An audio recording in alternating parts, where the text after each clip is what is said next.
की 26 जानेवारी हाच दिवस आपण प्रजासत्ताक दिन का साजरा करतो? गांधींनी एक स्वातंत्र्याचा जाहीरनामा लिहिला होता, तो काँग्रेसने स्वीकारला. मुख्यमंत्री हे मालक आहेत.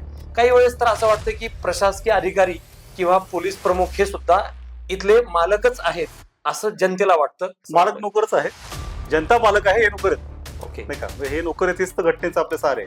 प्रधानमंत्र्यापासून ते कर्मचाऱ्यापर्यंत हे सगळे सेवक आहेत. बरोबर. आणि या सर्वांची व्यवस्था म्हणजे आपली संविधान व्यवस्था. चीन जो आहे तो गणराज्यच आहे.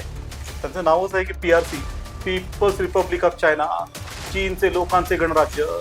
लोकांचा सहभाग असलेलं, लोकांकडून चालवलं जाणार शासन हे लोकशाहीमध्ये आहे. खऱ्या अर्थाने प्रजा सक्षम झाली का? खऱ्या अर्थाने अधिकार प्रजेकडे गेलेत का? कारण प्रजासत्ताकमध्ये ते अंतिम ध्येय आहे की सार्वभौमता ही प्रजेमध्ये असली पाहिजे आणि सत्ता ही प्रजेकडे असली पाहिजे. तर आपले पंतप्रधान नेहमी क्लेम करतात की India is a mother of democracy. Bharat ही लोकशाही जननी आहे. कसं काय क्लेम करतात? असं म्हटलं जातं की जगातलं सर्वात जुनं गणराज्य जे आहे ते भारतामध्ये होतं. प्रजासत्ताक चिरायू हो. प्रजासत्ताक चिरायू हो.